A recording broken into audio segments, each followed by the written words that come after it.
All right. Well, thank you everybody who has signed in and is joining us for the Creating HyFlex courses introduction. This is really a conversation about something that I discovered about 3 or 4 years ago. I did professional development for Texas A&M San Antonio, and this is their method of teaching for many of their graduate courses, and I believe many of their undergraduate courses now.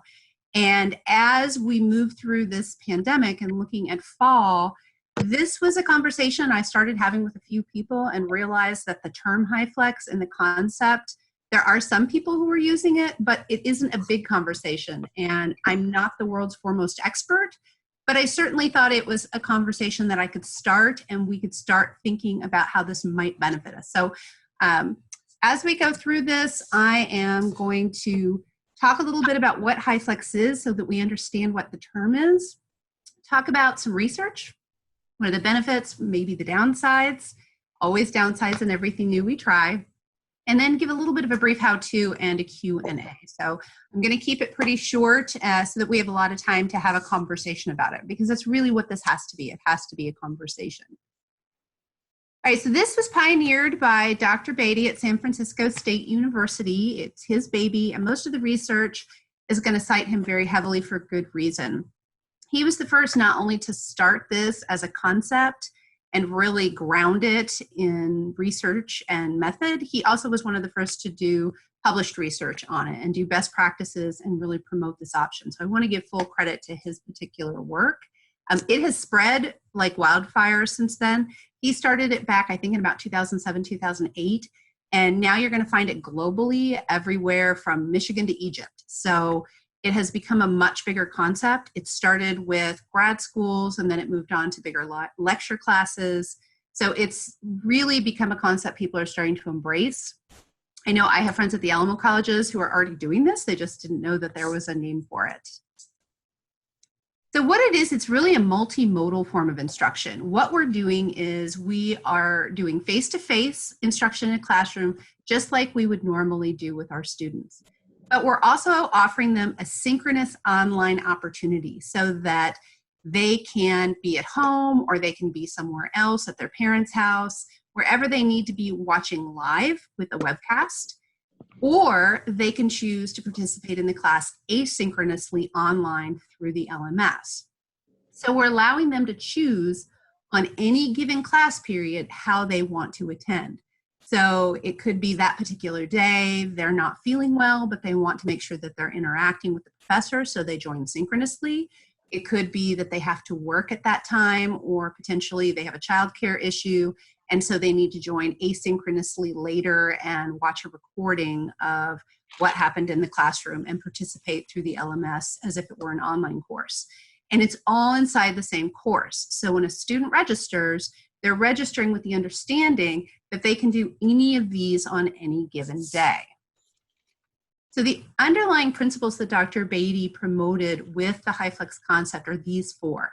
Number one is choice, and this is about students making the choice on any given day about how they're going to participate in the class. Number two is equivalency, and that means that we do our very best to make each one of those three experiences equivalent to the best of our abilities. Now that does not mean, and I'll give you an example later, that everything has to be exactly the same. It means that whatever content, whatever outcomes that we have are met with the activities regardless of the modality. So you might change the activity a student does online or in a synchronous online format, but it's still getting to the root of the same learning outcomes for that student. Third is reusability, which means that both the faculty and the student can reuse these materials. So you have the potential to record your lecture and put it online and continue to use that particular recording, or you can re-record every semester. It's totally up to you. For the student, it means that they'll have access to that lecture over and over again. So if you teach a really complicated course with a lot of content in the lecture, then it can be very valuable for a student to be able to go back and review that lecture on a regular basis. And the fourth is accessibility. So of course we want to always make sure that everything we do is accessible. It's one of the reasons that I highly encourage people to upload their videos into YouTube and use the closed captioning on it. so that we can continue to make sure that accessibility is a part of everything we teach. We don't want this to become something that's only available to students with certain abilities. All of this is based on principles of andragogy. Now, this is different than pedagogy, which is something we talk about all the time. And pedagogy really has to do with teaching children. Andragogy assumes that we're working with adult learners. And because we teach college, we hope that most of our students fall into this particular category. And the principles are that first, adult learners need self-direction, that's part of how they become motivated to participate in their education. The second is that they possess certain life experiences that are valuable. And those experiences, I think we have all encountered. So some of those are work experiences, and many of our students do have those, but they're also the experiences of growing up in their culture, the experiences that they bring with them in terms of being first-gen students, of racism, of their own experiences with, in my case, rhetoric and persuasion. And so we want to include them in the educational process as much as possible and bring those experiences into our classrooms. The third is that adult learners desire choice and control, and that by using this particular method, we are meeting that desire by giving them choice and control. And the fourth one is that they want relevancy, and that whatever we create, it has to be relevant. And most of the research for this particular generation, Generation Z, really backs that up, that this particular generation is very concerned that everything we teach has a relevancy to what they're going to do when they leave college or to their next class or to getting into grad school. Relevancy is a huge conversation topic. And so this fits right in with that. So whenever we're creating things in the HyFlex, we want to make sure that we're thinking about the relevancy and how students are going to use that information.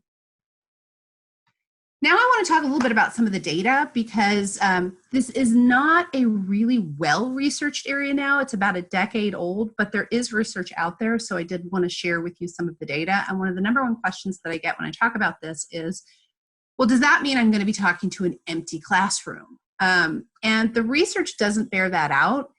In fact, really for class time, for being there right when you are there, 75 to 80% of students are still choosing to attend at that particular class time. So I think that demonstrates that a lot of our students value having that structured time. I've seen that myself during this pandemic, that I do have students who still want to log in at that particular time and know that there are other students there that they can talk to, or know that the faculty is there. So there are a certain portion of students who really value having the choice to be synchronous. Now, at the same time, we know that 20 to 25% of students are attending recorded lecture. And so what that means is for about a quarter of those students, a fifth to a quarter, it's better for them if they have that option to attend when they need to. And you've probably seen this in your own attendance with students who didn't show up for whatever reason. Now, there's still an absence rate. This does not guarantee 100% of students are going to participate. And so this was for, this was at San Francisco State University with a smaller class, about 40 students.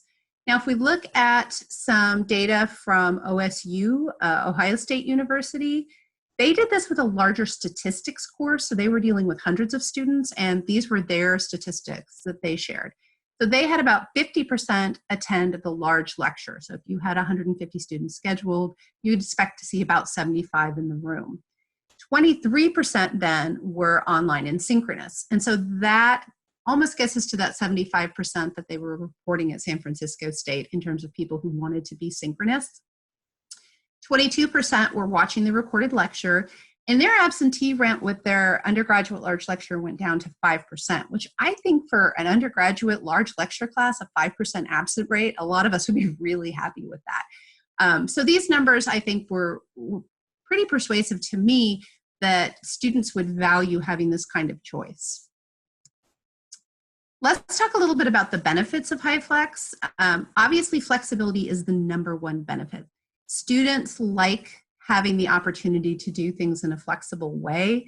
Even if they don't utilize the flexibility, I think the relief of knowing that a faculty member is demonstrating flexibility makes them very happy. And again, the research around Generation Z backs that up. So this particular generation, because they've grown up in an environment where things are very adaptable and they have been able to make things the way that they want them to be over the course of their lives because of technology, they really look for flexibility. They look for opportunities to customize their educational experience.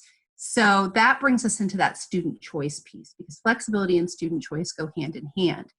The ability for a student to make a choice on any given day, again, for Gen Z, that speaks right to where their minds are. And so there's a lot of value for this particular student population in allowing them to make that choice. Now, the data show they're not all going to say, hey, I just want to stay home and watch on my couch, or I'm just going to do it at midnight.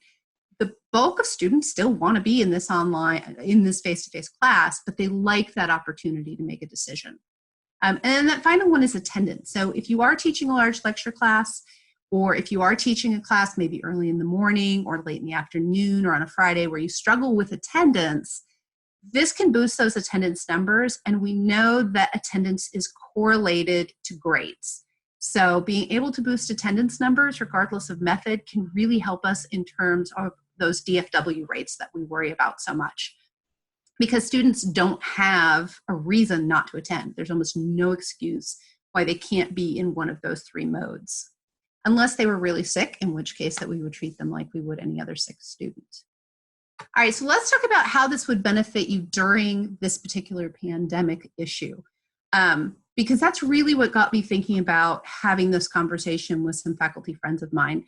And the first, of course, is an option for high-risk populations.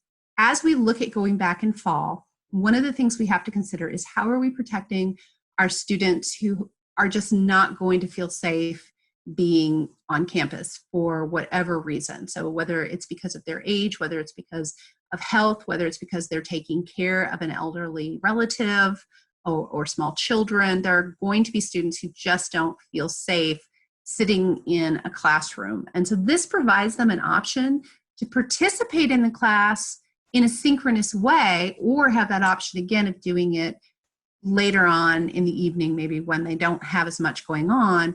And that option is going to keep them enrolled in school. And that can be really, really important for us as we start looking at our data and our numbers. The second thing is that it encourages ill students to stay home. I once had a student show up to a presentation wearing a mask, carrying a can of Lysol, and telling everybody in the room that she had just been diagnosed with flu, but she didn't want to let her presentation partners down. And I was not thrilled. I certainly have told all of my students that if you're sick, stay home. You will not be penalized. And, I still, every semester, have students who just insist that they need to be at the school. And so if I can encourage them, if they are running a fever, if they are coughing, if they are sneezing, they have a headache, if they're throwing up, that if we can get more students who are not feeling well, even if they're minor symptoms, to stay home and not be penalized in any way in terms of participation, there's a lot of value to that. So that's a second benefit. The third benefit is that your course is set up to move fully online. So if something happens and we do end up, God forbid, in a situation that we ended up this semester where we hit October and things spike and we're back into an online world, your course is ready. You've already got it set up for online students. And so as much as we will absolutely mourn that classroom experience, you're set, you're ready to go. And you could still offer your class synchronously and asynchronously to students. So it allows you to continue to be multimodal. You'll just miss that in-class experience. And the fourth thing is something that we do unfortunately have to think about. Your course is set up for substitute teachers. I know our department has been having a lot of these conversations about who is going to teach our classes if something happens to one of us and we get too ill to teach. And we absolutely need to be thinking about what that could be. With this particular model, your course is ready to go, your content is set up, and your faculty members can step in more easily. Now, of course, that depends on how far you get in terms of prepping your course. The more prepped, the easier. But it does make it a lot easier for people to walk in and help teach your class. Now, downsides. I'm not Pollyanna. If anything, I have a Cassandra complex. I always see the bad things. So I want to talk a little bit about what those are, because we don't want to pretend that this is always a simple solution. The first thing is, yep, it's additional faculty setup and work. And nobody wants to do that right now. But the pandemic, unfortunately, makes that a reality, as we just saw, spending hours and hours putting our stuff online for spring and summer. Additional faculty setup, how much of that there is going to be up to you. I'm very much a Blackboard-based instructor anyway, so I use our LMS for everything. I already use it for testing. I already use it to post all of my PowerPoints. I already use Blackboard Mobile for quizzes. So for me, it's a pretty easy transition to just add some additional activities and interactions and discussion boards. But every faculty is different. So we do need to accept the fact and admit the fact that yes, this is going to be additional faculty setup to get your course ready to go.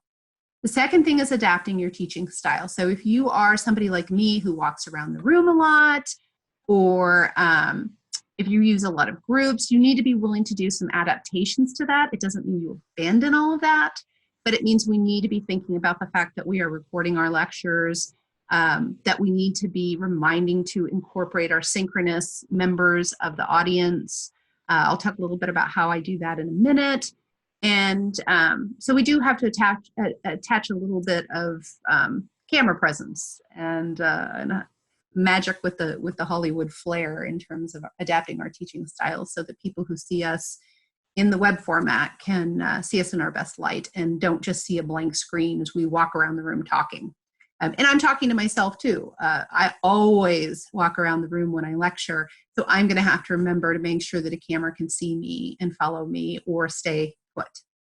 The third thing is additional course management. Of course, if you have additional activities, you want to make sure that you're paying attention to, did people participate in discussion boards, how you'll take attendance with all of that. It's pretty easy to overcome, but it is an extra thing. If you're used to people just clicking in with a clicker, you do have to figure out how you're going to take that attendance online. I do my attendance with quizzes, so it's not a lot of extra course management for me, but it is something you're going to want to think about in terms of how you're managing things like attendance, points, quizzes, etc.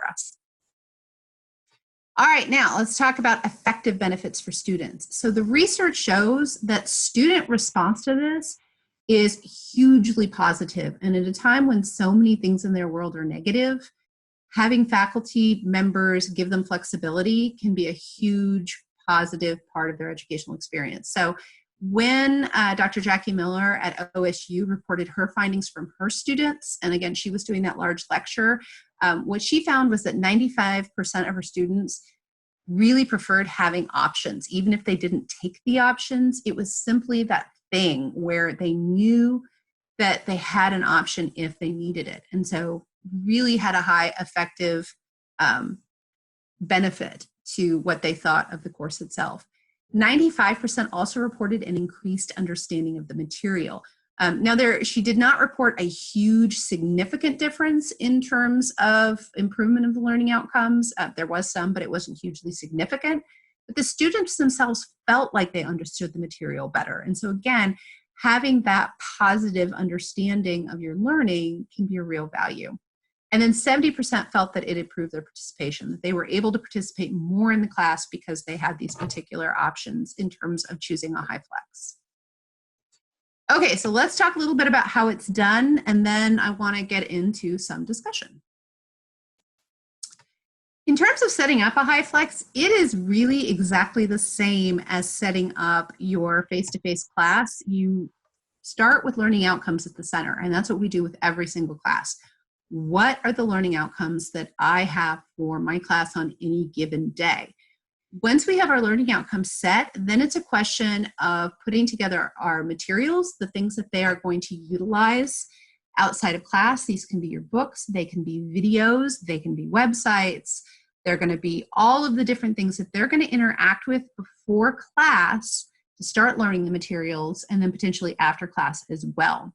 And so your materials don't radically change here, although I do recommend that people think carefully about how much they rely just on a textbook. Having interactive videos can make that online experience much more interesting. Then you want to think about your lecture. So your lecture is going to be the thing that you do in the classroom. And if you're not a heavily lectured person, that's okay.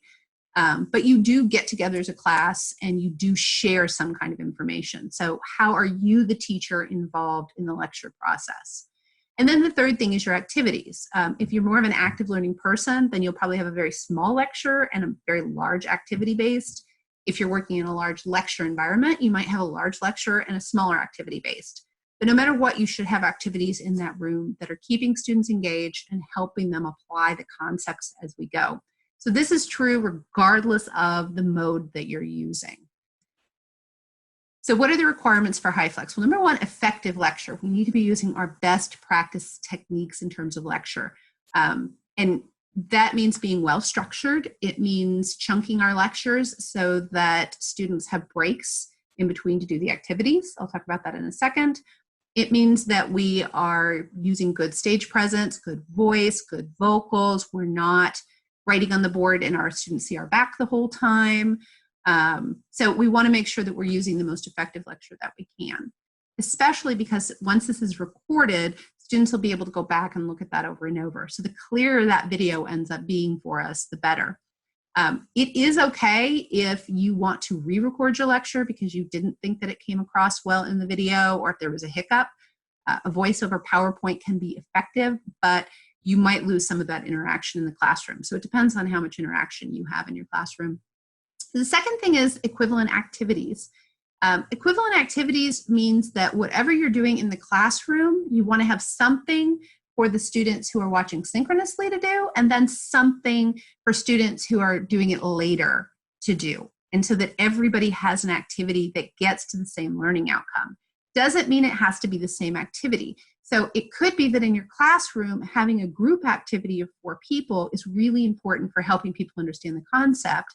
But it doesn't mean that it has to be a group activity online. If you're not teaching group communication or teamwork, if there's another way for those students to engage with another student and learn the same content, then that activity is equivalent because it's teaching the same thing. So you want to think about things like how you use groups and how you might be able to transition that into an online environment for your activities. But other activities, for example, quizzes, having students draw, have students discuss, have students do reflections, case studies. These are all great ways that you can have an activity going on in class that could be done at home, and it could also be done in an asynchronous fashion. The third thing is meaningful connections, and this is really, really important. So once a student goes into the online environment, it doesn't mean that they're just sitting there. We want to make sure that if a student is visiting us synchronously, that we have somebody monitoring the chat. In my case, I've had a student whose job was to sit there and help monitor the chat so that we can engage with that person, letting them chat together in that chat box and connect with each other. And then in the online environment, also giving them opportunities to make the discussion boards meaningful, creating videos, pictures, things that they can share. So the same kind of creativity that we want to see in our face-to-face classroom, we want to try and create those meaningful connections to each other and to us as faculty members, regardless of the mode that they're using. And then, of course, making a meaningful connection to the material. We're one part of the scenario, but we also want them to continue to connect with their textbooks, to continue to connect with the learning outcomes. So being very transparent about what they're learning and why is really important. And the fourth thing is familiarity with technology. Students at this point, I think, will be fairly familiar with most of the technology that's required unless you're using something absolutely new.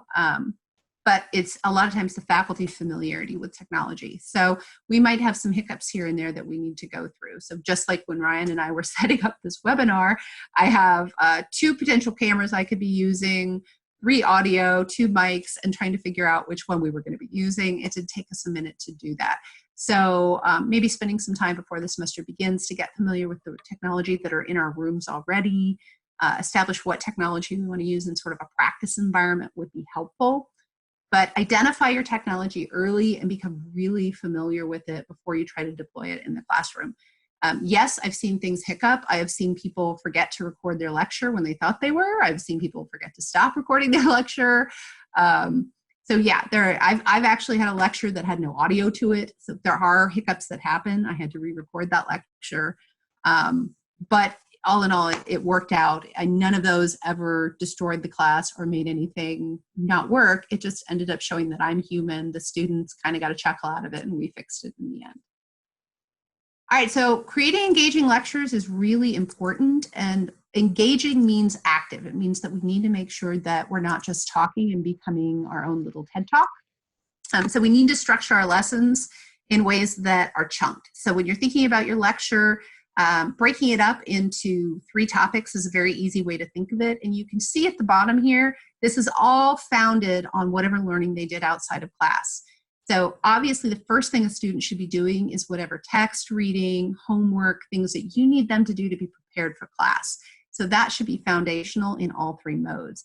Then you want to figure out how you're going to chunk your lecture up so that a student can participate and be active during this whole process. And active is really important, particularly for those who are going to be synchronous.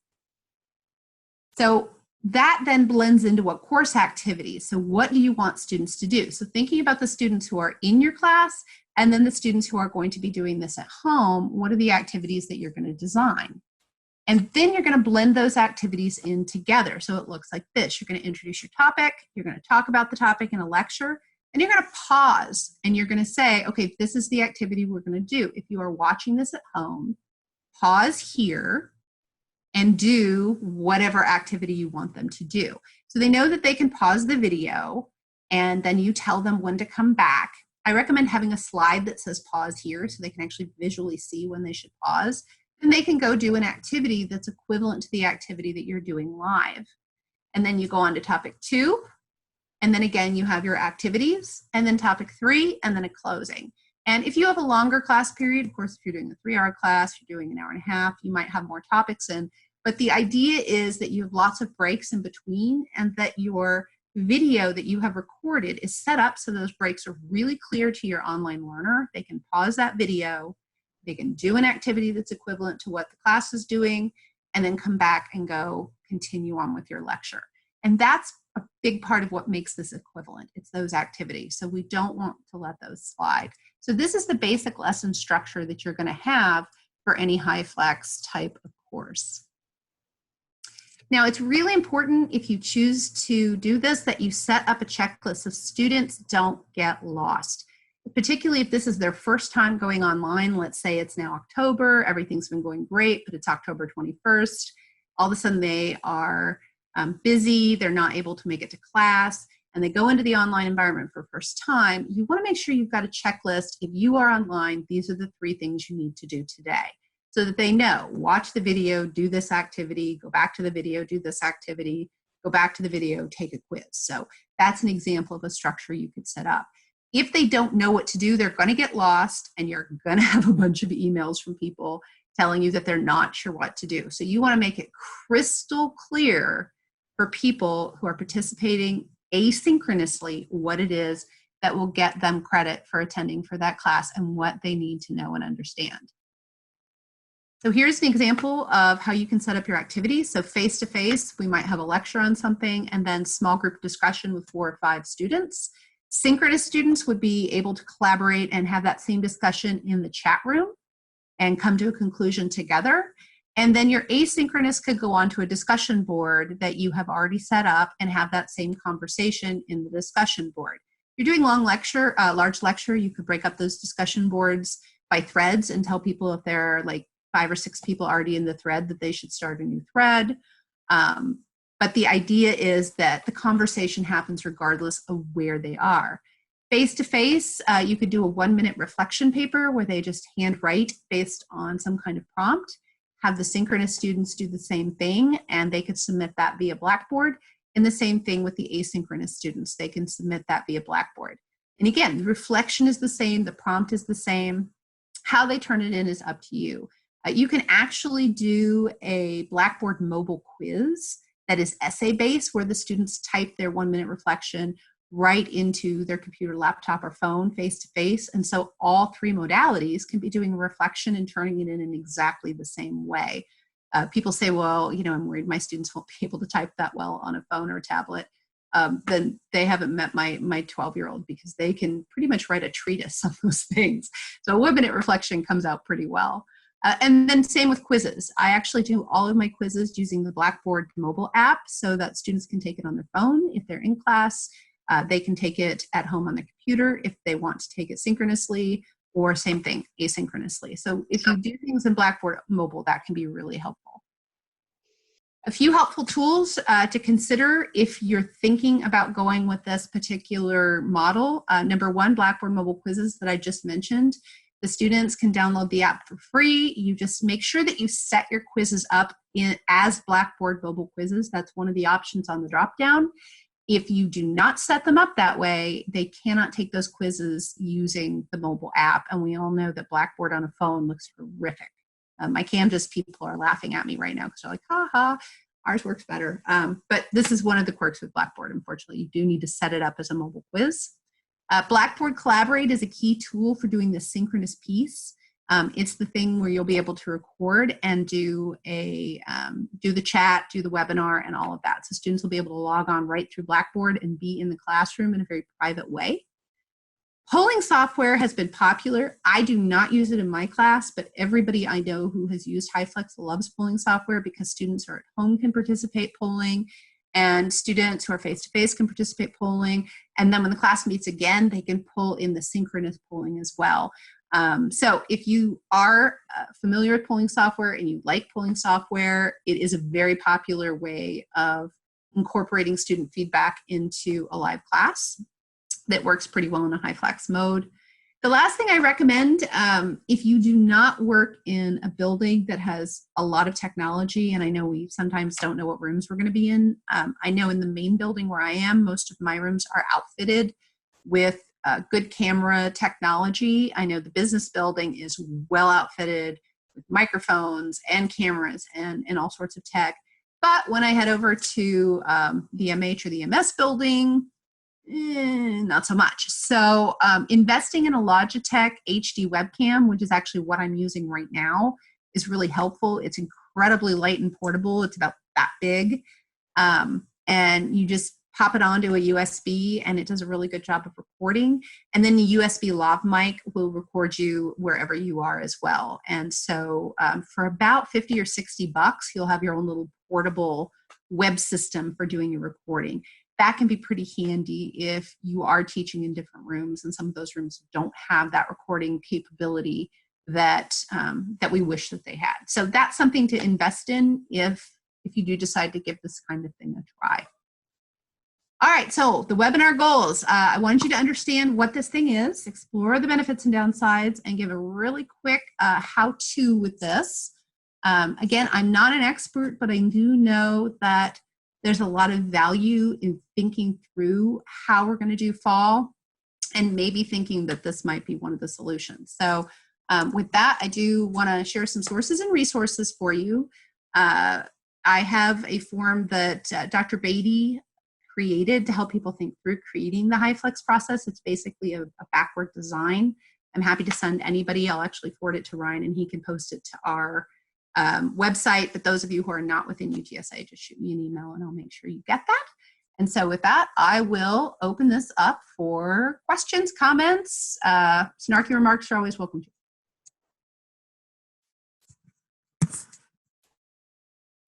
Thank you so much. Sure. Appreciate it.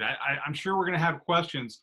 I'd ask anyone who has a question to go ahead and unmute their mic and turn on their camera. I will ask, yeah. So you should be able to unmute your mic and turn on your camera. And of course, feel free to ask questions off camera. It's fun to see people. Hi. It's fun. Hi, Kat. Fun to see people. And these are Mary's friends, so now I get to meet Mary's friends, which always makes me happy. So yay, Mary's friends. Oh, look at my friends. I'm so happy. Look at that. Okay, stop. We'll do this later. We'll set a separate meeting. Okay. I have a question, actually. Yes. Okay. And I do too, after Amy. Okay. All right. Hey, Kat. One has to do with the quizzing, the mobile quizzing, when you have the variation of synchronous versus asynchronous. And I hate to be the fatalist negative person, but we're always controlling for cheating and things like that. What kind of systems do you put in place to help ensure that, or is it just you do the honor system there? Honestly, with my quizzes, because they're such low point, not only do I do the honor system, I actually give people multiple chances to take it, because my point with the quiz is I want them to get it right.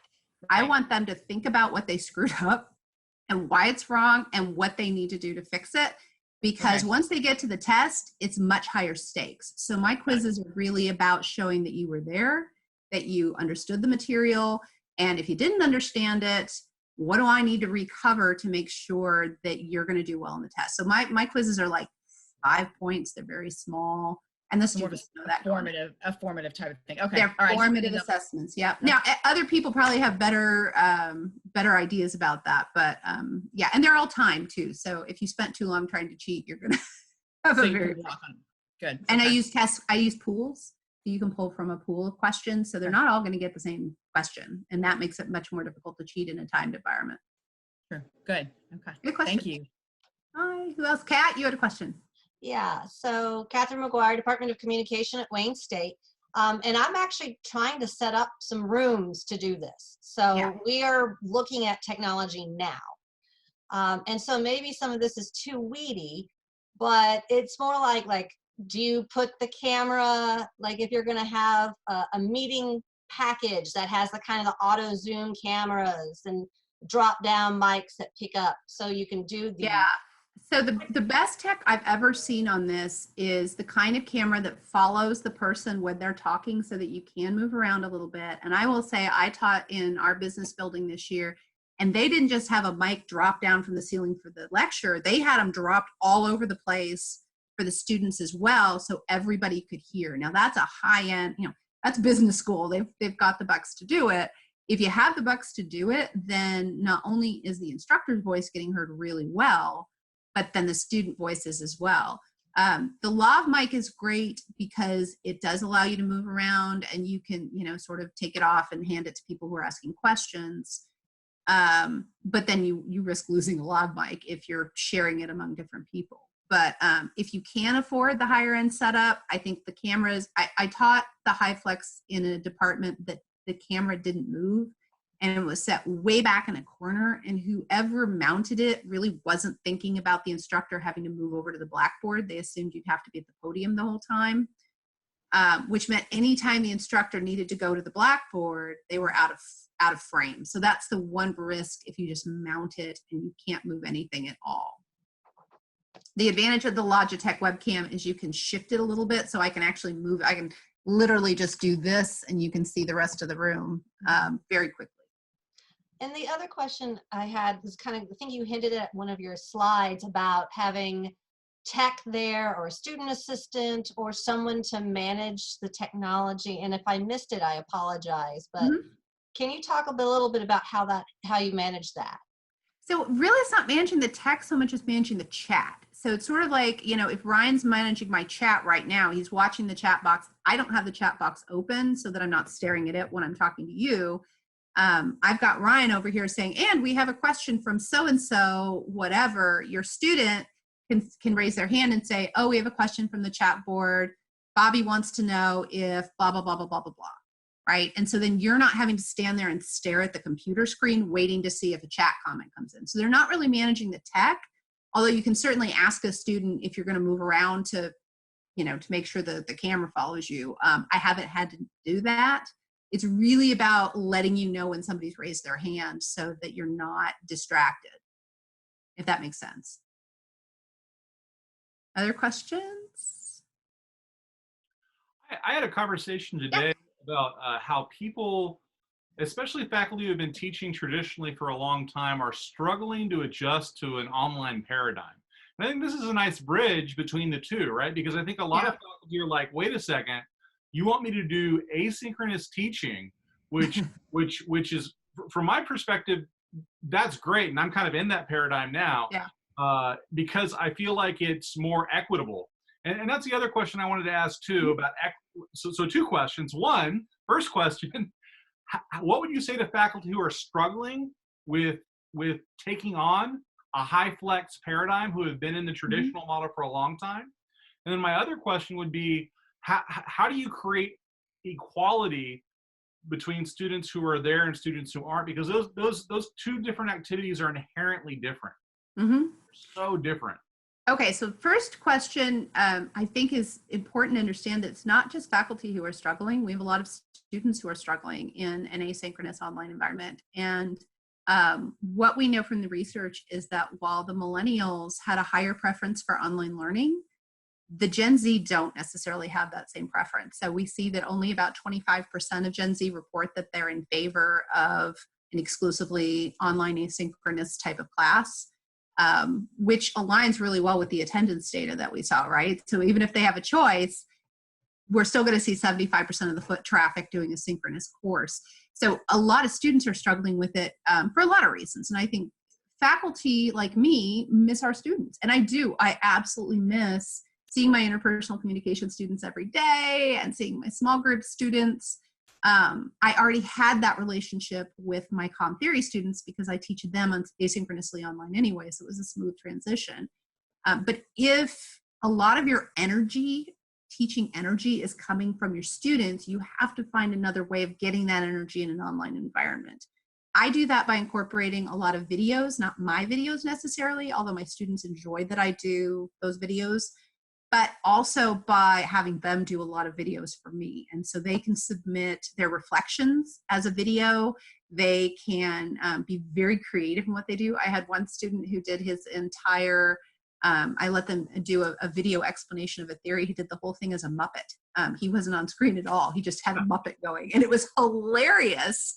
And again, that gave me that energy and that connection to my students on a regular basis. And then setting up Zoom office hours or Collaborate office hours to, again, get that face time. So encouraging you to get the face time that you need is what I would say to people, whether you're synchronous or asynchronous. Figure out how you put humans back into it in a way that makes sense for you. In terms of equity, I think this adds equity because it adds choice. I think the problem with what we had to do moving asynchronously so fast is it certainly favors students who have technology. For example, those who are using Proctorio, it's wonderful, but I have at least 3 students who've told me they don't have a webcam that works.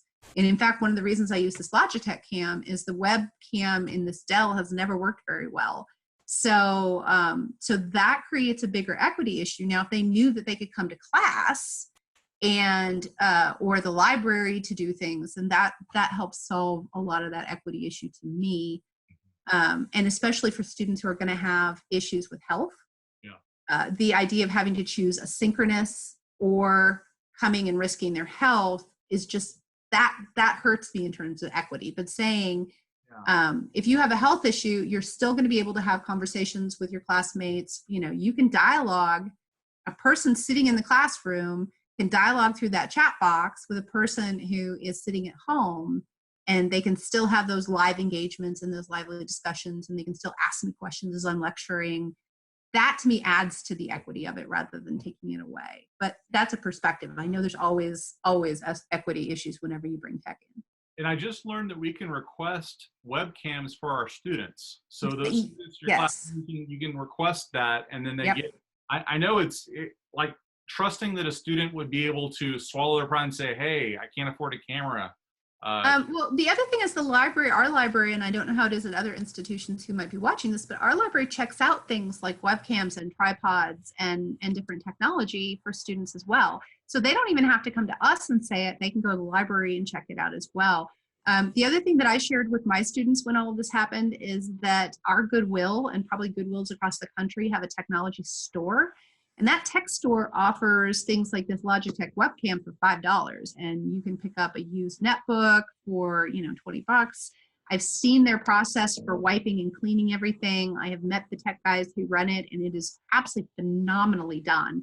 They get their equipment from colleges and universities and other places that just really go through a lot of tech cycles. So they're all really high quality and super low cost. So I offer my students that option as well, just to know where the cheap tech is, aside from what we have on campus. That's great. Thank you. Appreciate those answers. And you answered both of them so well. There was a question in our chat. I teach group piano with 14 keyboards. Can I have more than one camera to show my smartboard and my piano? And there's Sherry. Hi, Sherry.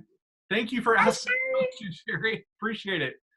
I don't see why not. I think it would be a good thing to talk to the tech team about, though. Let them know exactly what you want. What I would do is contact Academic Innovation, let them know this is something that you want to do and that you would like to have them help you solve that problem. Because I love Academic Innovation, former team member, happy to celebrate the work they do. But a lot of times what they will tell you is nobody has told them what they need or not until the day they need it. So if you're thinking this now, ping them and say, hey, this is something I want to do for fall. It's going to give me flexibility. What could you do? And they will come up with some genius ideas.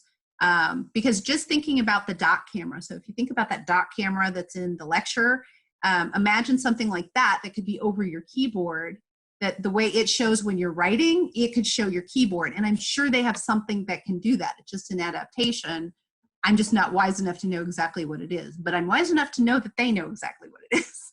This is what they do. So Joe Tabaras, his team, they do a great job with the classrooms. Okay, that sounds good. Thank you so much. Yeah. Any other questions? We had one question about the recording. Usually what I do is I'll edit and send a very short version of the recording. Yeah. But I've had at least 2 requests for a longer version. So I think what I'll do is I'll just upload 2 versions, one the big one, and then one the trailer style, more 3 to 6 minute version. It depends on how good you are at editing, and I'm not a great editor. I will own that. So when I'm just recording a voice over PowerPoint, then I'm really good at breaking it up into 10-minute chunks. When I'm just recording a lecture, I just try and have a slide that's sort of like, you know, the Monty Python intermission slide. It's like that says, you know, take a break, pause here. So it's really easy for them if they slide the bar to see where it is. And that's really simple for them to go pause, go do the activity, and then come back to it. Just because I'm a cruddy editor, I do that wholeheartedly. I would be so much more creative if I could figure out all of the things my husband has put on my Mac. But unfortunately, I'm a Dell user in a Mac world, and I just haven't gotten there. We have a lot of people shaking their heads in agreement. Mary, we have a lot of people who are kind of new to the online learning sphere, right? And there's a new tool called PlayPosit that UTSA has, which is really useful because it gives you a chance to ask reflective questions or do interactions through the bulb that allow for some of that active learning. But the more different variations we can get with active learning online, the better.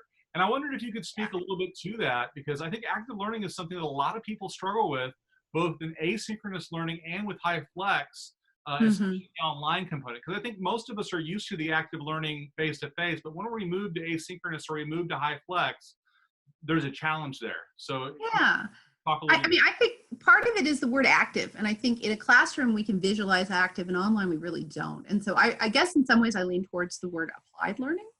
Because to me, when I'm creating activities online, what I want them to do is take whatever they've just learned and apply it. So it's a case study situation, or it's a reflection, or it's a discussion board where they post something and everybody else is challenged to respond to it and apply the learning in a very specific way. And even my quizzes are that way. So it's, to me, it's, you know, it's not active in the sense that you're running around. It's active in the sense that you are actively thinking about what you just learned and you're putting it in context and applying it. So, you know, my guy with the Muppet was doing brilliant active learning because he was doing a demonstration of a concept with a puppet, and that was brilliant, and it was fun, and it was creative. I didn't have to think about it. All I had to say was, come up with a creative way to demonstrate this concept on a video. And he wasn't the only creative one. I had people bring in their kids and do demos. I had people drawing things. I had people doing animation. So in some sense, it's trusting that once you give them some guidelines, they want to be active and creative and have a little bit of fun. They actually thanked me for the opportunity because they said they were bored in COVID land, and they really liked having something that they could do that was creative.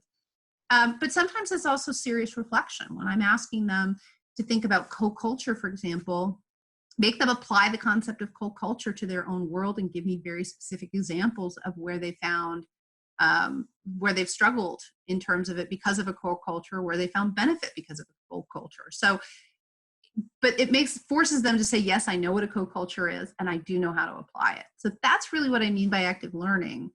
And you can do that a million different ways that aren't the traditional discuss, post something, 3 replies, 200 words. I had one where I asked everybody to come up with a theme song for a concept, and folks got to comment on that. They like that kind of creativity, and as long as it's getting to the learning outcome, then it's a win. The theme song was fun. I got I learned some new songs that I had no idea existed. Fun. I don't know. Did that answer the question pretty well? Yeah, definitely. Yeah, I struggle because I have what I think is much more participative, engaged learning in my assignments. But I want to replace those discussion boards with something more dynamic, something more exciting. So I really appreciate that. Do we have any other questions? I know we're going to probably lose some folks because we have folks who are dropping in and Absolutely. Yep. and that's totally okay. If you guys needed to head out, thank you so much for being here, and we appreciate it if you're sticking around and asking questions too. I got a question here.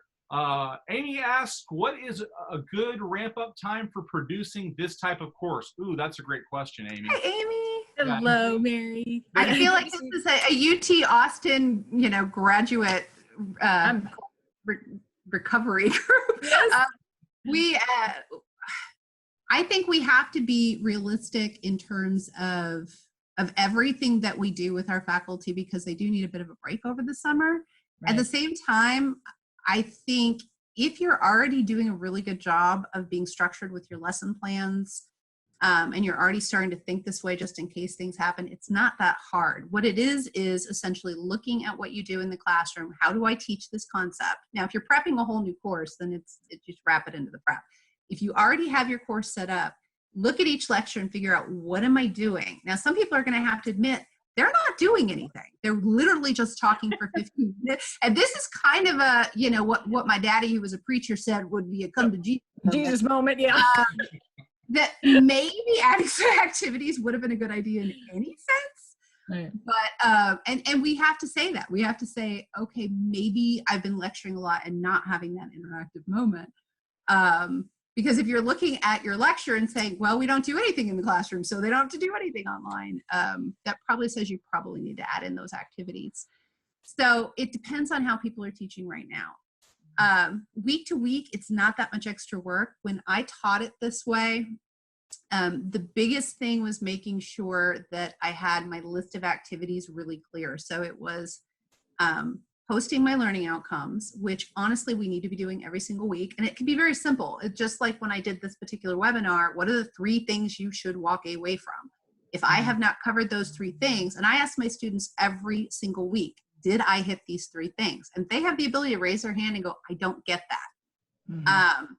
So you've got your 3 learning outcomes, and then it's a question of, okay, what activities do I need to make sure they're doing in those 3 learning outcomes? How will I know that they've done that? If you've got that, it's not going to take a lot of time to set up a good discussion board, set up a reflection activity. And if people are coming to this for the first time and they're not super comfortable with the online environment, keep it simple. A reflection is an absolutely fantastic way to ask students to apply knowledge. I tell them to do between 50 and 100 words. It doesn't take them long, so they don't resent it. I just check to make sure that there's a basic understanding of it and move on, right? And so it doesn't have to be very complicated. So I tell people, start simple, really simple, and then move into this. But if you have faculty who are not familiar with technology and who are a little bit still digging their heels in about the online thing, you might want to have somebody from your institution's teaching and learning center sit down and work with them and help them think through what they could do during a 15-week session to make this best work for them. And I'm sure you guys have one up there that's probably rocking good. We do have good support, but it's always nice to know that, what other resources you have. So it's all good. Yeah, absolutely. And I tell people all the time, I'm happy to support people. I do a lot of work with different institutions. I'm going to be doing some work with New Mexico State, who does this. I've worked with Texas A&M San Antonio, who does this. So I'm happy to help people think things through too. Happy to, if somebody wants to throw me a Twitter question, I'll do it that way too. Because usually it's not a very complicated question. It's like, well, what would you do in this case? And you just give a quick, and Ryan does too for our institution. I mean, we're sort of always raising our hands and going, what do you need? How can we help you think this through? And 90% of the time we get halfway through the conversations and they're like, oh, I've got an idea. Okay, I've got this. And then, you're like, okay, great. Then you don't need me anymore. That's awesome. Good. Thank you. Yeah. I think we had another question in the chat. Okay. Good. Sherry was asking, will academic innovation show me how to use the camera setup? That's a good question. Yeah, they should. I think what you would do, and I know they really were pushing people to do this before when I was with them, you can actually set up an appointment with them about a week before that students arrive, that week when we're all crazy and prepping and trying not to lose our heads. They will go and do a run through with you. In fact, they want more people to do that, and people don't take them up on it, and it drives them crazy because they really want to work with you on that. The other thing to remember is every building has an academic technology person. And so, you know, even if you're in there 5 minutes before and you're a little bit nervous about it, call them and say, I'm using this for the first time. Could you come and walk me through it? Like that first day of class or when you're going to do it. They're super responsive. They're very helpful, kind people, and they will be there in a heartbeat. So yes, do the setup the week before, do a practice run. And then if day one you're nervous, have them come in. They love it. Joe DeParis' team works on it. That whole team's great. Okay. And Shelly Howell is our teaching and learning person. She's fantastic. She took over for me. And so her team is also willing to help you think through any of this as well. So please reach out to Shelly if you're thinking on the non-tech side and you want to think about all of the different ideas for incorporating the teaching. Because I know music's a little bit different in terms of what you guys have to do. I totally value that. Same kind of thing with labs when I'm talking to people who have to do chemistry labs and stuff like that. So I completely understand that you guys have some different issues to work through. Other questions? Our chat's clear, but I'm sure there's other people who have questions. So we'll give them a second. Well, if they don't, that's okay. It's all right just to hang out. It's a beautiful Thursday here in Texas. I could tell when UTSA did go online. So I was scrambling to learn how to make videos. And I know that I have resources at UTSA to help me, but sometimes it would be the weekend. And so I just did my YouTube videos. Yeah. But even that for me was a struggle, and like I've got a microphone stand and an iPad mount, for, my keys and all of this stuff. And it was very hard. So I feel like I'm, doing it, but I wanted to say that the weaker students have gotten stronger, which really surprised me because I thought, how are you doing better? Yeah. Away from me. Than you were doing with me. Well, remember, they can't go out. So, some of them are spending a little less time out and about than they. I've had a few who have admitted that they've been a little bit, less inclined to sit in a bar lately. It's not always about us, right? I saw a spike in people turning in things that weren't turning in things before because all of a sudden they lost their bartending job. Yeah. And that's a terrible thing. Have that. A lot of them are communication, they are high face-to-face waitresses, bartenders. Yeah. They all of a sudden have a lot more time on their hands, which is frustrating and sad. Yeah. It was really nice to see that work coming in, but I didn't like the reason. It explains Muppets, right? It completely explains people doing Muppets when you know what they're doing. I will say this. When I was teaching face-to-face, I had students coming in around February starting to tell me, and they were perfectly healthy, but that they were very, very worried about starting to come to class again. And it hadn't blown up here. It was almost all in China there and a little bit in Europe. And they were starting, as the news was coming out, to say, I don't feel comfortable coming to campus. What can I do? And that's when I started with my own interpersonal class doing more of this, so that I told those students, that's absolutely fine. Participate online. And it worked out well. Now, the hard part is you have to explain to your face-to-face students that that's okay for everybody, because it's not okay to do it just for one group of students and not the other. And that's the benefit of HyFlex, is that's your equity piece. You're not saying, okay, you're scared or you have high anxiety, so you get to stay home and everybody else has to come to class. In fact, I had one student got really cranky with me and said, you just need to punish the students for not coming. I said, look, I'm a teacher, not a jailer. I want students to learn, and I don't care where that happens. I don't care what the methodology is that makes that happen. As long as they're getting the learning and having that experience, I'm over the moon. And he just could not get that we were not supposed to lock students in the room to hear a lecture, and that was what made it education. So you do have to educate them about this concept a little bit, that it's okay. You're still learning. You're just going to learn where you want to learn. And once they know that you're not punishing them for that, and that's a big piece. There is no punishment. There's no benefit to doing it. Now, you want to think through things like tests. For me, I offer all my tests online anyway.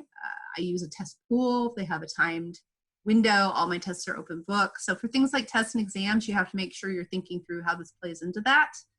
But I think a lot of people have told me they're really starting to see the benefits of online exams anyway, now that we're in this, because it's so easy to put your test pool questions in. It's so easy to Blackboard do the grading. It's so easy to have a pool of essay questions. In fact, I separated my essay questions out. I do tests one week, and then they do a reflection paper the next week that replaces the essay completely. So it's a separate assignment. I get better essays that way. And they don't think of it as part of the exam. So they actually think of the writing better. And it doesn't come into their time. So you just have to think about the whole assessment piece too, how it applies. Other questions, comments, observations? We got a lot of experts here. Oh, I agree with you about, you'll let a student retake something because the goal is you want them to learn the material. Yeah. So my students are turning in videos of them playing the assignment. So really they have an opportunity to take that video as many times as they want to get, everybody could get an A if they, practiced enough times and recorded the perfect video. So, so that's a benefit as well to this. Yeah, we do some assessments live and we do some assessments recorded. So for public speaking, some of those assessments that they do, the speeches have to be live. You have to do them in front of an audience or in front of the instructor. But in some cases, that's not a requirement because honestly, they'll practice more. So, that gives them that sense that, oh, wow, I actually got a lot better after I practiced this. And it starts to get them thinking through the fact that perfection the first time is not the goal of being a teacher or a student. It's improvement. And so the more times we can improve, my students were able to take their quizzes 3 times and I took the highest score. And so by the time they got to the test, they were familiar with how I asked questions. They had learned the material a little bit better because they had to every time they'd screw it up, they'd go back. And they've also learned you have to study for an open book test, which shocked a couple of them. Wait a minute, I can't just Google this and look it up. And no, I said, you can have every Quizlet in the world with the exact question on it. And the amount of time it's going to take you to look up that Quizlet and try and find the answer, you will fail. And a couple of them found that out, especially when it's a 200 pool question. Any other questions? And back to defining attendance, I think defining attendance clearly in your syllabus as whenever you take this assessment, whenever you participate in this activity online, that's the same as attendance. Because I know that we have census date, like did the student attend? Well, if they're not physically in your class, but they are participating online, I think that's an important thing with HyFlex, just as it is with asynchronous learning. Yes, and I will say the difference between HyFlex and my regular online course in terms of attendance is that in my online course, you have a week to attend. You need to log in X number of times, but you can do that on Sunday, Monday, Tuesday if you work a lot on Wednesday, Thursday, Friday, and you don't have to be in the course at that point in time. I treat HyFlex a little differently because I expect you, if it's a Monday, Wednesday, Friday class, that you will participate either Monday, Tuesday, or Wednesday before class so that you're ready for that that Wednesday conversation. So on Wednesday, I expect you to participate sometime Wednesday, Thursday before, Friday morning before the Friday class, and then Friday over the weekend before Monday, so that you're staying on track with your peers.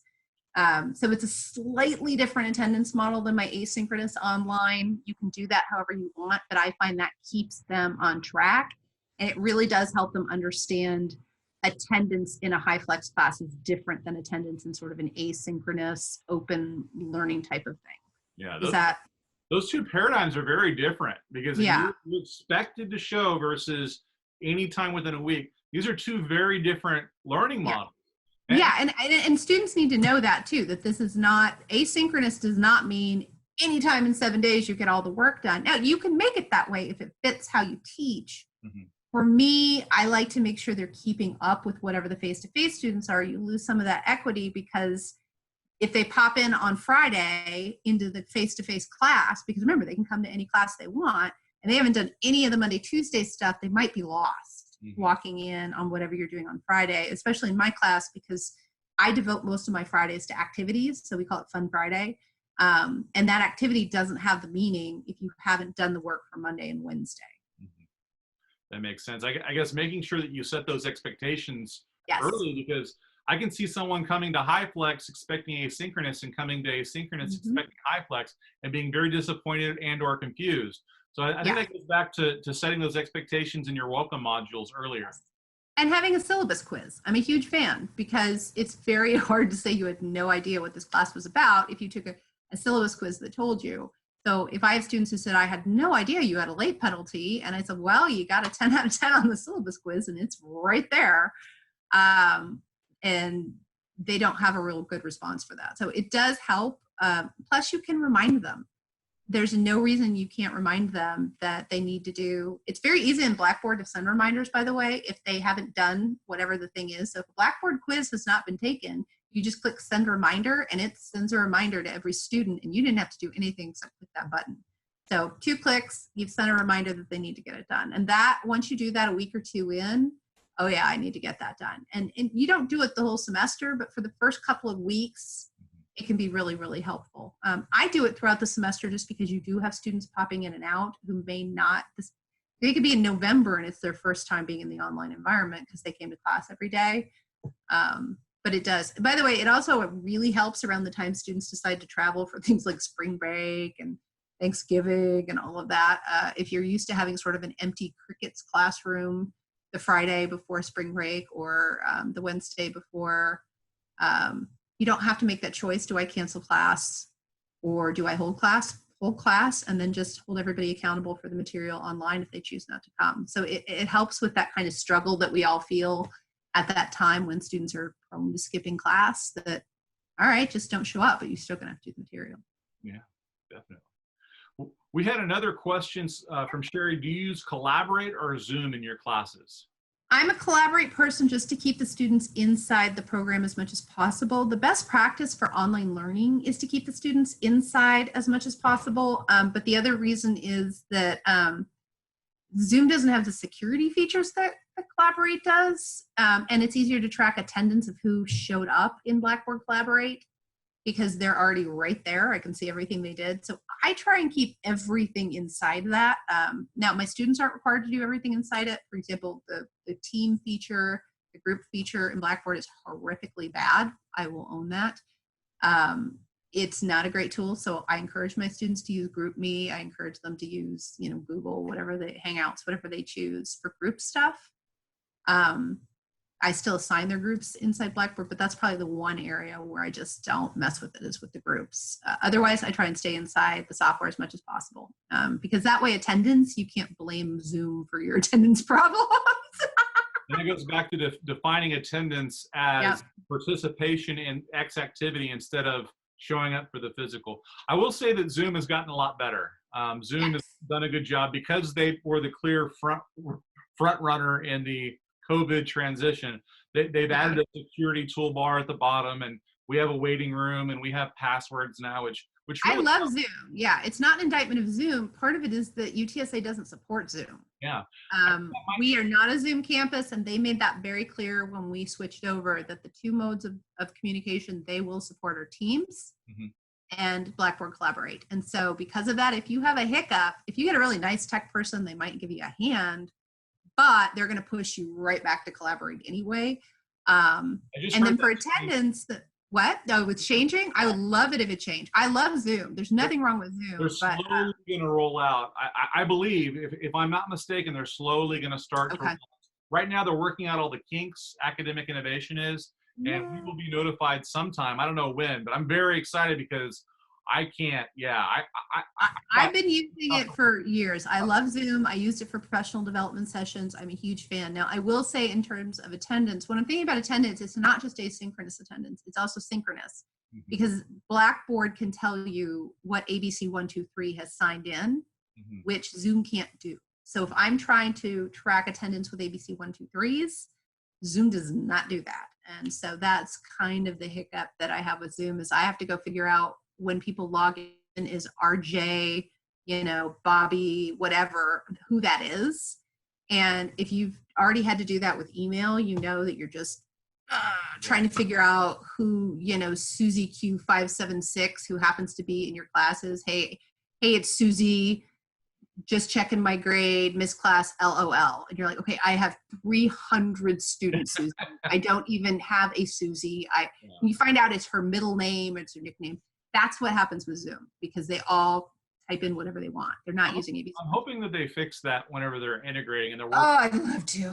Great, because there's so many features and things that, really help students too, just because of I love Zoom. I do. I absolutely love Zoom. I think it's a really awesome tool, but until they get it hooked in so I can see ABC 1, 2, 3s and I don't have to track down Susie, I'm going to go with Blackboard.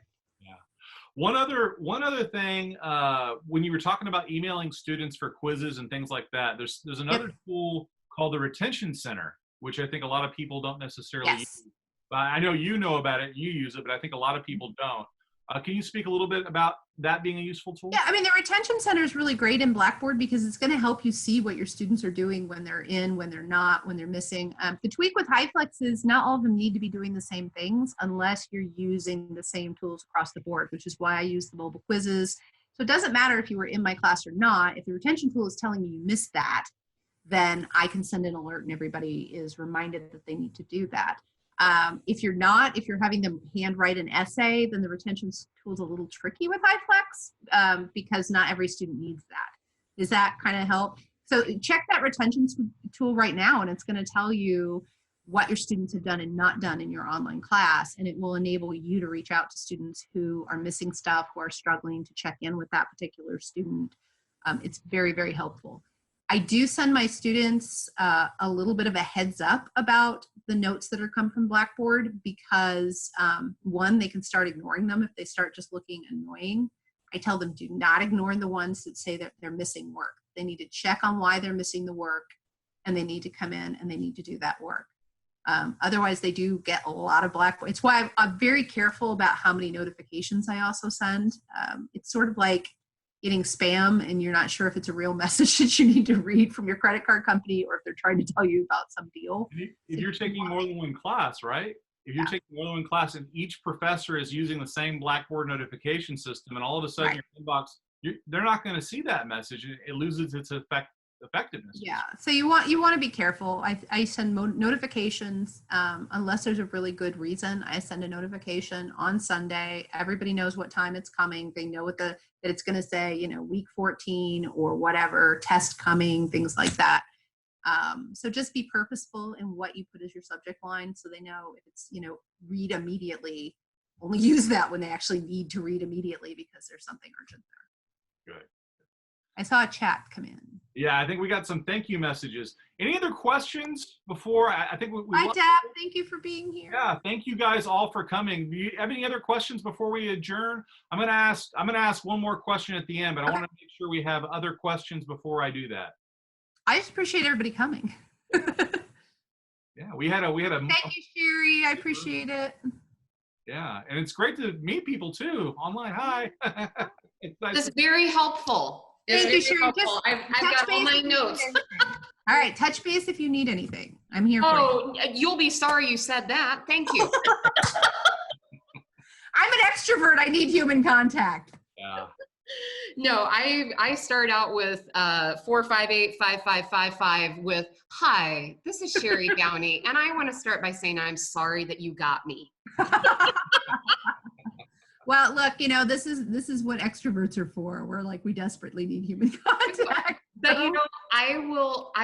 I'm good at finding resources for help. So like once I figure it out, I'm okay that I'll ask as many questions as I need to figure it out. All right, well, reach out if you need me. Shoot me an email. I will. Thank you. Bye.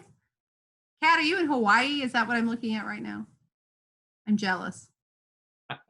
Actually, that is from Mackinac Island. Oh, So Mackinac.